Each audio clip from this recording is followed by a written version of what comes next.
यानंतर आपण घेणार आहोत महत्त्वाच्या घडामोडींचा सुपरफास्ट आढावा मॉर्निंग प्राईम टाइम मधून। भाजपमध्ये आपल्याला एकही बंडखोरी नको, एक जरी बंडखोरी झाली किंवा चुकीचं बटन दाबलं तर सत्यानाश होईल असं वक्तव्य चंद्रशेखर बावनकुळे यांनी केलंय। जर कोणी बंडखोरी केलीच तर मोठ्या नेत्यांचे दरवाजे 5 वर्षांसाठी बंद होतील असा इशाराही त्यांनी दिलाय। तर भंडाऱ्यातील सर्वांचे मोबाईल आणि व्हॉट्सअप ग्रुप सर्व्हेलन्सवर टाकलेत असं खळबळजनक वक्तव्य बावनकुळे यांनी केलंय। भंडाऱ्यामध्ये कार्यकर्त्यांना संबोधित करताना बावनकुळे यांनी हे वक्तव्य केलंय। बंधूंनो, एक चुकीचे बटन पुढचे 5 वर्ष भंडारा शहराला सत्यानाश केल्याशिवाय राहणार नाही। या भंडारा शहराला उद्ध्वस्त केल्याशिवाय राहणार। आवेशामध्ये तिकीट न भेटण्याच्या रागामध्ये आपण त्या ठिकाणी फळा तमाशा गोळा करतो, पण एक चुकीचं मत तुम्ही केलेली एक बंडखोरी ही पक्षाला किती विचार करेल, एक नगरपालिकेने कमी होणार नाही। पण देवेंद्र फडणवीस सरकारचा, मोदी सरकारच्या योजनेचा पट्ट्याबोळ झाल्याशिवाय राहणार नाही। उद्धव ठाकरे यांच्या शिवसेनेच्या वतीनं सोमवारी आयोजित उपशाखा प्रमुखांच्या मेळाव्यामध्ये संकल्प विजयाचा, मुंबई जिंकण्याचा असा नारा दिला जाईल। या मेळाव्याचं पोस्टर प्रसिद्ध करण्यात आलंय। ठाकरेंच्या शिवसेनेनं मुंबई महापालिका निवडणुकीच्या तोंडावर या निर्धार मेळाव्याचं आयोजन केलंय।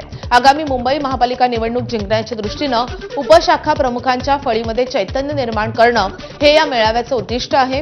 हा मेळावा येत्या सोमवारी म्हणजे 27 ऑक्टोबर रोजी वरईच्या NACI डोममध्ये होणार आहे।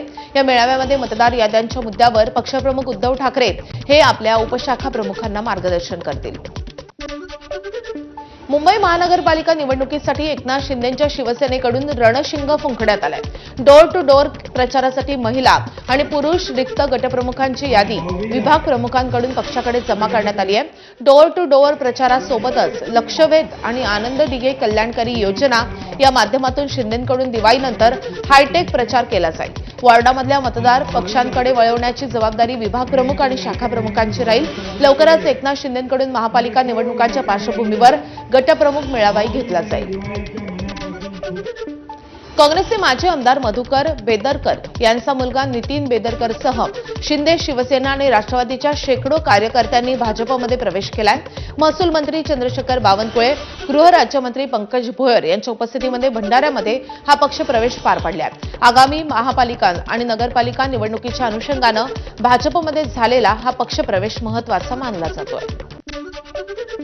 जालन्यामध्ये गेल्या 6 दिवसांपासून विजय चव्हाण या बंजारा आंदोलकाचं आमरण उपोषण सुरू आहे। हैदराबाद गॅझेट लागू करून बंजारा समाजाचा ST प्रवर्गामध्ये समावेश करावा या मागणीसाठी हे उपोषण सुरू आहे। दरम्यान सरकारच्या दुर्लक्षामुळे बंजारा समाज आक्रमक झाला असून 25 ऑक्टोबरला ST आरक्षणाच्या मागणीसाठी समाजाकडून जेलभरो आंदोलनाचा इशारा देण्यात आला आहे।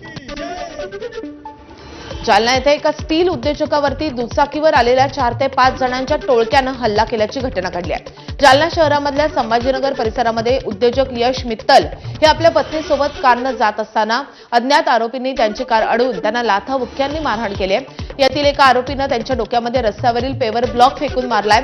यामध्ये ते गंभीर जखमी झालेत। दुचाकीला हुलकावणी दिल्याच्या रागातून या टोळक्यानंही मारहाण केल्याचा संशय।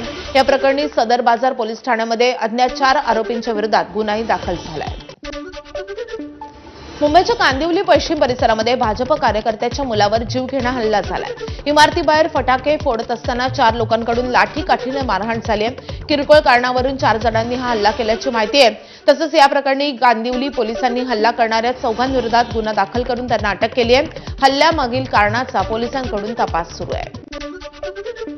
नवी मुंबईतल्या उल्वे येथे एकाच परिवारातल्या 5 लोकांनी आत्महत्या करण्याचा प्रयत्न केलाय। हे कुटुंब नेपाळचं असल्याची माहिती आहे। हॉटेलमध्ये काम करणाऱ्या या नेपाळी कुटुंबानं आत्महत्येचा प्रयत्न केला असून कारण अजूनही अस्पष्ट आहे। आत्महत्येचा प्रयत्न केलेल्या 5 जणांपैकी एका पुरुषाचा मृत्यू झालाय।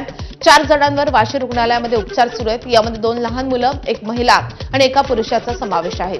उल्वे पोलिसांकडून या घटनेचा अधिकचा तपास सुरू आहे।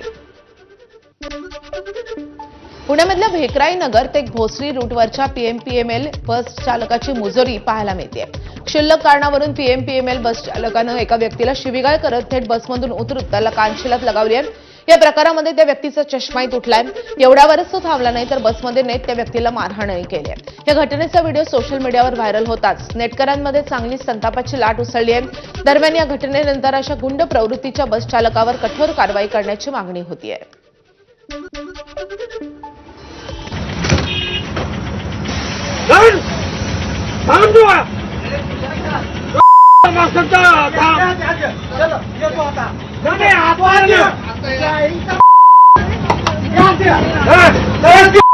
पोलिसांना फोन कर.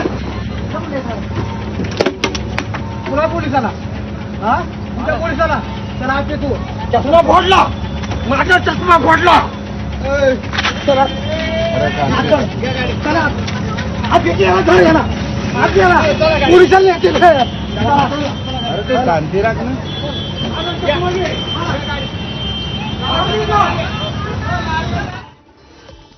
तर या बातम्यांसोबतच बुलेटिनमध्ये वेळ झाली अगदी छोट्याशा ब्रेकची. पाहत राहा एबीपी माझा.